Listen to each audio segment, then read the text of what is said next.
विजेडी सरकार बेले चाकरी देले 2 मासर दरमा देथिले एबे सरकार बदली गला परे दरमा दूरर कथा चाकरी नथिबा कहिसंती। कटक जिला महांगा ब्लॉक रो 14टी ग्राम पंचायत रो सीआरपी एवं एमबीके मानंकु 2 वर्ष हलानी विभिन्न सरकारी कार्य रे व्यवहार करा जाउछि।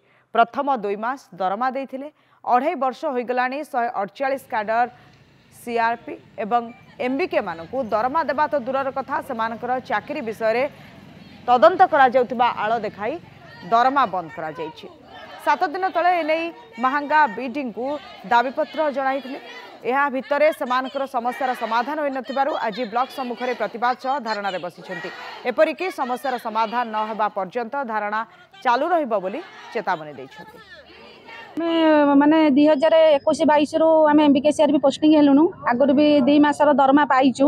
तापर आम सरकार माने नूतन सरकार होती आमको कह जाऊँ ब्लॉक ऑफिस कहूँ जे आम चाकरी ना बोली से आम आज सबू भौणी मैंने 14टा जीपी महांगा ब्लॉक सबू भौणी मैंने एकाठी होइचु माने अनिर्दिष्ट काल आमरण अनशन करूँ ये ब्लॉक सामने आउ जेपर्यंत आम दाबी पूरण न होइची आम एटू ब्लॉक रु ही उठिबुनु।